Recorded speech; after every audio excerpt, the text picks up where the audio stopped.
Hi, Skyline Brokers. This is Cameron Nozer with the Northgate Seattle office. Today I'm going to show you guys how to write an offer for a condominium. I'm going to go through the process, some of the things to watch out for, such as resale certificates, making sure a property is FHA approved, and then the structure of how I use transaction desk to actually write that offer. So yeah, let's begin. So first off, I'm going to show you how I would look at things in the MLS. So let's say, for instance, I want to write an offer on this condominium. So I'll click on the condo. And then first of all, I'll read through all the information, read through the HOA, the broker remarks to find out what information there is about the HOA. And right here it says, no key box on sign allowed by HOA, use showing time, schedule appointments, secure access, fidelity, national title, closer, Deanon. It also says no special assessments, rental cap of 2 units that has been met. So from there, you know that there's no special assessment. A special assessment is when the HOA decides to do a substantial repair, and when they don't have enough funds to be able to pay for that repair in their reserves, that will be distributed to the homeowners as a lump sum or a monthly cost.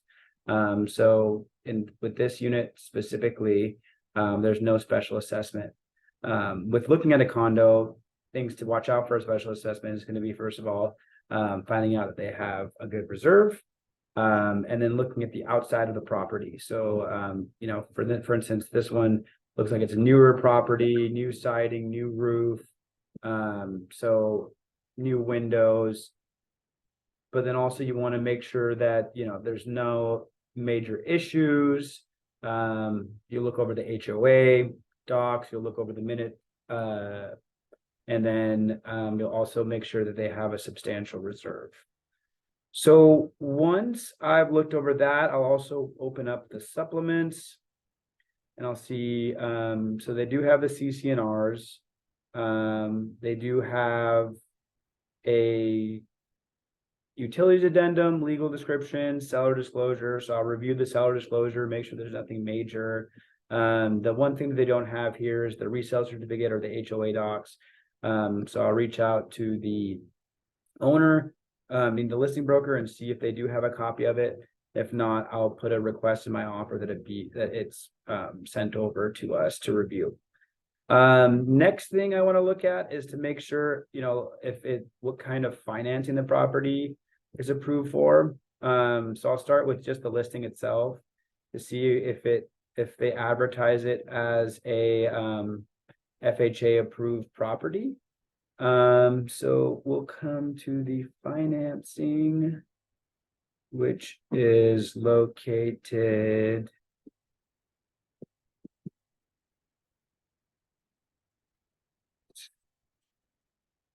my eyes are, it's very sunny in here,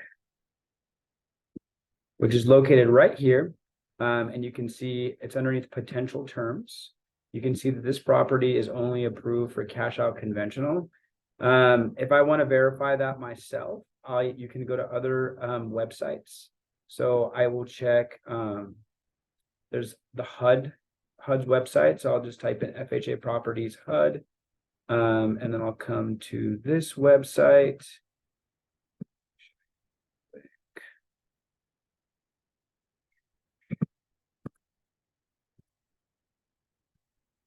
So right here is a condominium, condominiums HUD.gov. And you can type in the property information and see if it's that's important because there's a lot of buyers, new buyers who want to use FHA. So you'd want to clarify that the property is actually approved for FHA. Once I've verified all those things, I can start drafting up my offer. So I'll come over to the listing, and then I will click on this button that'll open up transaction desk. So once I'm in transaction desk, in there,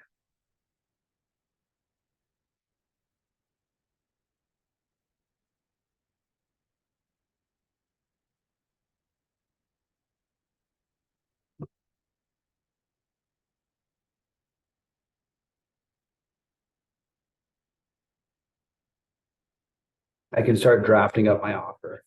You can either come to transaction desk and create a transaction right here, or you can click on this button right next to the photo right here that'll automatically take you to transaction desk and know what property you're writing the offer for. So yeah, it recognized the property address. I don't pick a template because I like to upload my own, the forms I would like to use. I would change the residential sale to condominium sale because it's a condo.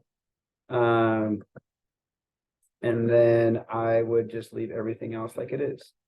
I click create.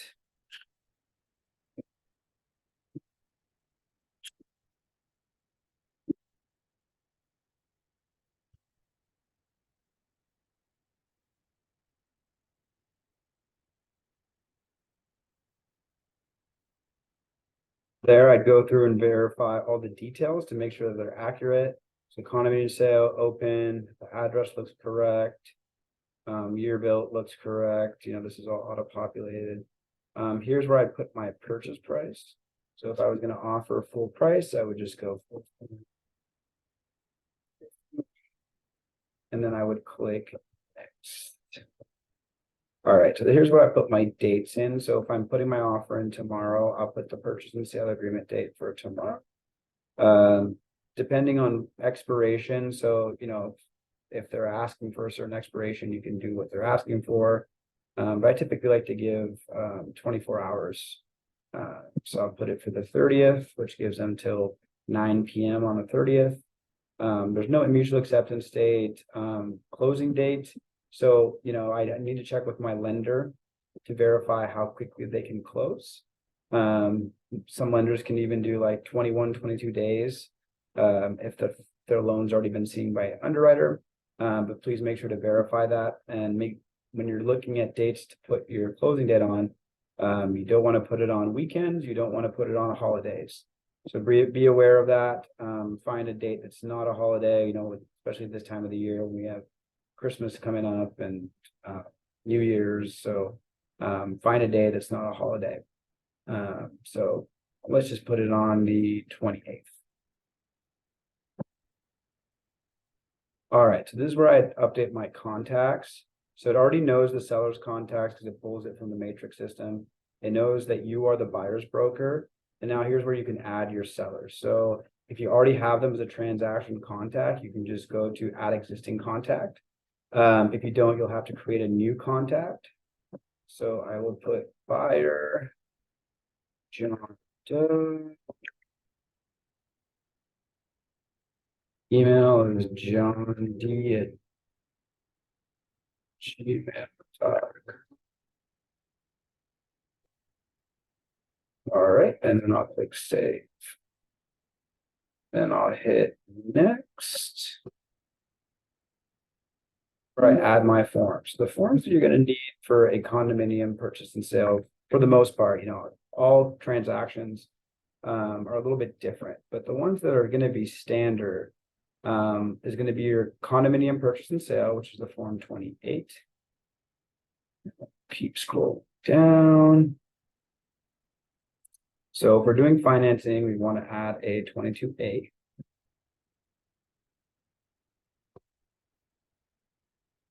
Doing if I always want to put an optional clause because that's where most of the HOA information is.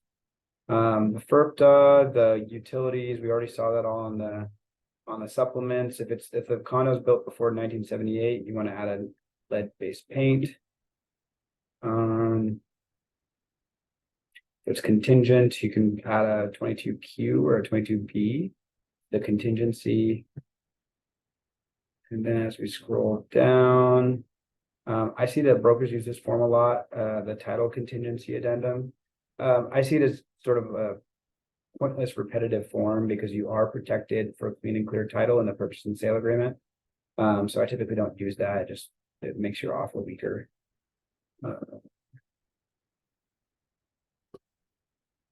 So if you're doing an inspection, you do a form 35. Say we're going to do an inspection. And then if you want to put an escalation, which this one seems like it might be competitive, I'm going to add the escalation. If you decide you want to waive, you could do a 35. And then if you just need a blank form to draft anything, use form 34. So I'll click on add.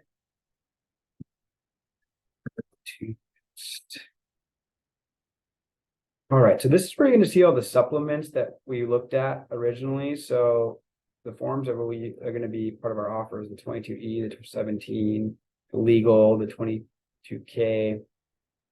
So we don't need to upload those forms because they're already here as supplements. Click done. All right, now I can just start drafting my paperwork. I'll start with the form 28.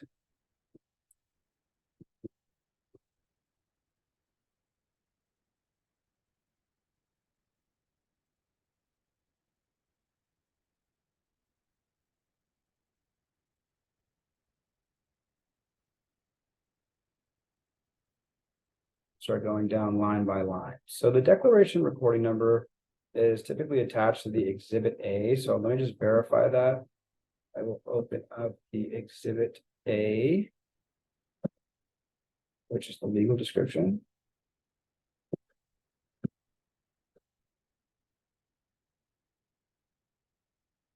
Right here, I can see King County recording number. That's the declaration recording number. So I know that it's attached in the exhibit A. So then I could just check the box for attached as exhibit A, or if I want to write it into there, I can write it into the blank spot. Next, I want to check all the appliances. So typically when I go to a property, I want to be aware of looking at the appliances, and then not only the appliances, but other things that my clients may be interested. So if there's like an outdoor gazebo, if there is, a hot tub or something that I want to make sure that I include in the offer, I keep an eye out and I talk about that with my client before submitting the offer. But with this property, I can go back and either look through the pictures or go down and see what appliances are included. So right here, you'll see the appliances. So dishwasher, dryer, garbage disposal, microwave, refrigerator, stove, range, washer. So I'll check all those boxes.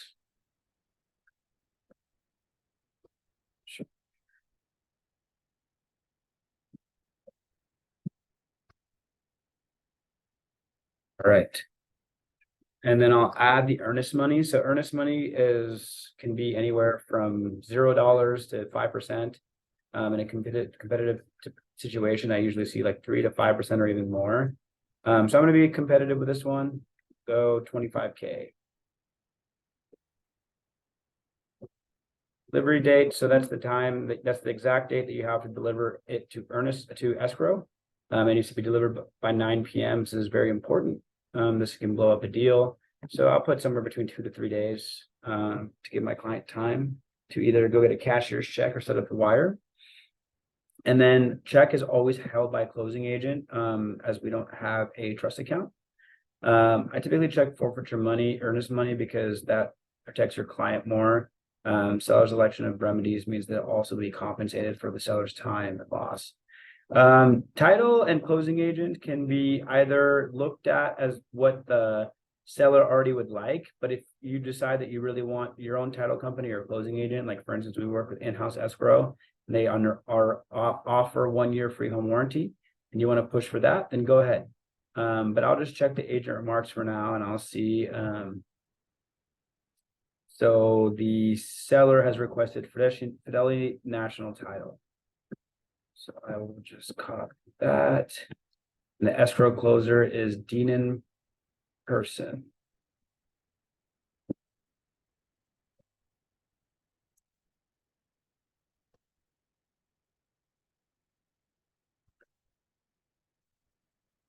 All right. So then possession can either be on closing or you can do a rent back, but for this one, it seems is vacant.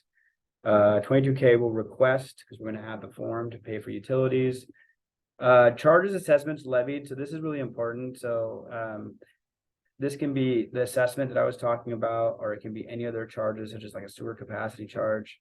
That's why you want to verify what kind of charges there are. But if you want to protect your client, you would just check the prepaid in full by seller.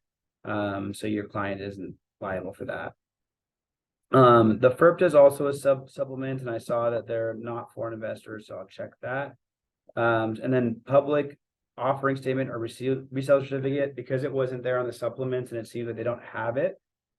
I'm gonna check box for deliver to buyer, and we'll give them 5 days because it typically takes about 5 days to order it. If you've already received it, you can just check the box for received. Yeah. Condominium assessment. So this will be the HOA. So you can put down how much the HOA per month. And the HOA, we can see just right here, it's 601. So I'll put 601. And then per month and deposit equal to month's assessment at closing. That's if you wanted your buyer to pay a certain number of months of the HOA dues at closing, so they don't have to worry about it for the first few months. So maybe I'll put 2 months. Information verification period. This is a 10-day verification that you can verify that everything on the listing is accurate with what they're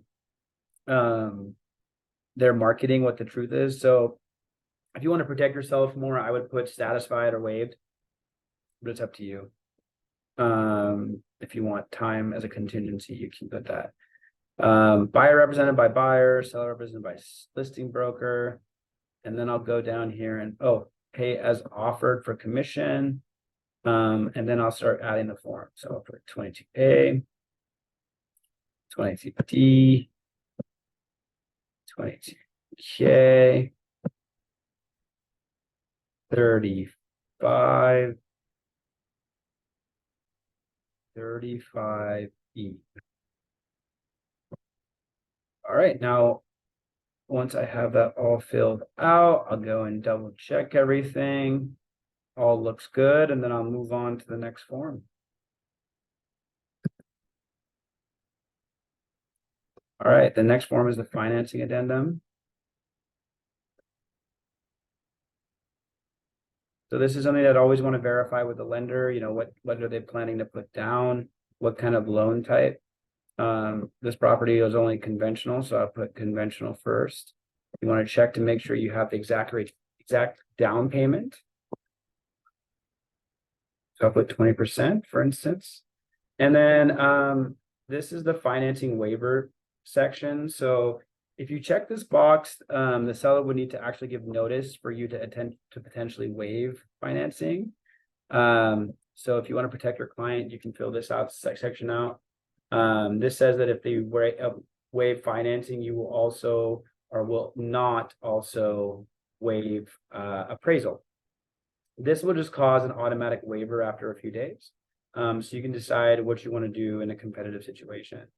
But to be more protective, I'll just check seller's notice form that they have to send the notice.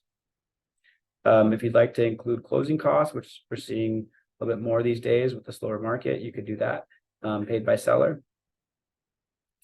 Yeah, and that's about it for the financing addendum. So we'll move on to the next one. So next one is going to be the 22D.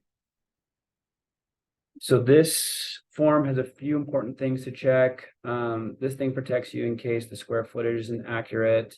I like to leave the section blank because the default is the strongest and cheapest title insurance.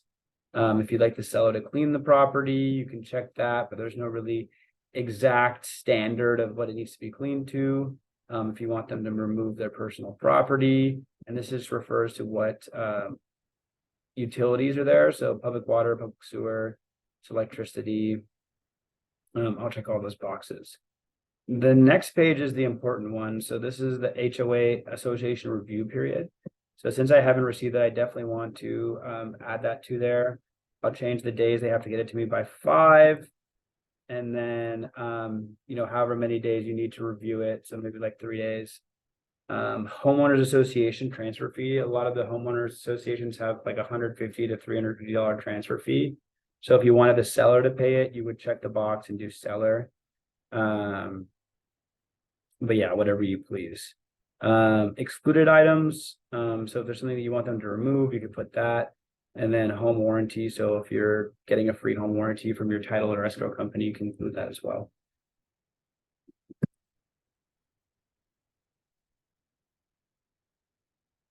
And then 35, inspection. It's a pretty simple form. You will check the box if you want to do a sewer inspection, which I always recommend. And then you put the number of days to be able to do the inspection and get a response. Keep in mind, if you have the weekends ahead of you, 5 or less is just business days. 6 or more is total days. So you could put 4. And if you're coming up on the weekend, you can also utilize those days. So it'll add up to being like 6 or 7. This is for the seller to fill out, whether they want the inspection report or not. This is if the case you need an additional few days to do an inspection. Put 3, this is how many days the seller would need to respond. And this is the final response by the buyer. This is how many days they would do the repairs before closing. So I'll just Right, now I got all my forms filled out and I want to send it to my client for signing. So I'll go start signing.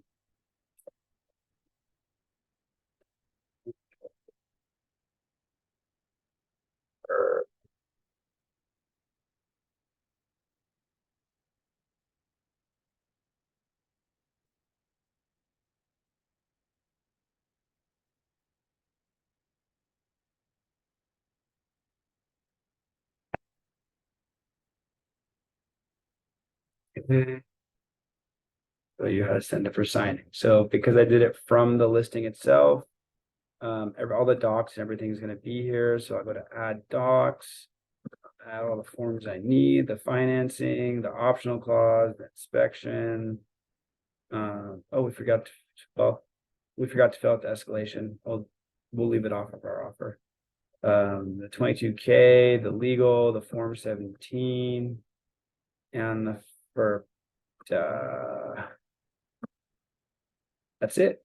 So this stuff I don't need to add the title report. I'll just review it to make sure everything looks good. And then I like to put everything into numerical order. So I'll move the 22K up to here. 22E up to here. And then I will start adding signers.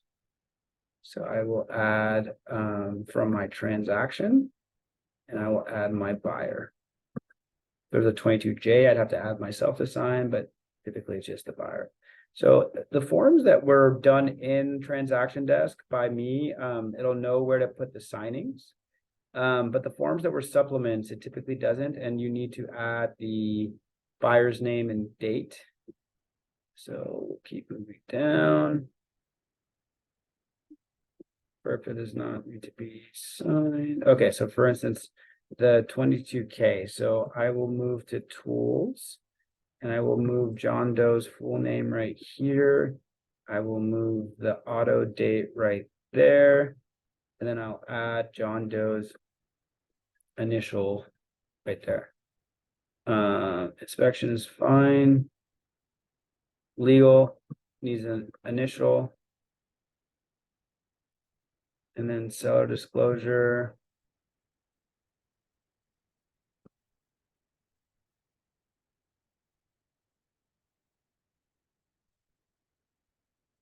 Oh. Seller disclosure. You can sign line 1 that says you've accepted it. You've received it, but you want time to review it. Or sign line 1 and line 2 that says you've received it and you will not revoke your offer based off of the seller disclosure. Once I have that all filled out, I just want to click next.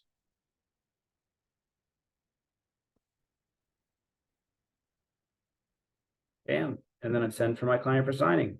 Once I have the signed product, I would like to send an email to the seller with my offer, my pre-approval letter, and just maybe a little outline about my offer, some of the things that are strong about it. I also give the listing broker a call. I'll also offer the lender will give the listing broker a call. Connecting with the broker is very important. Not just sending your offer without any communications. Yeah, so that's the gist of how to write a condominium offer. Thank you guys so much for joining us. Yeah, have a good day.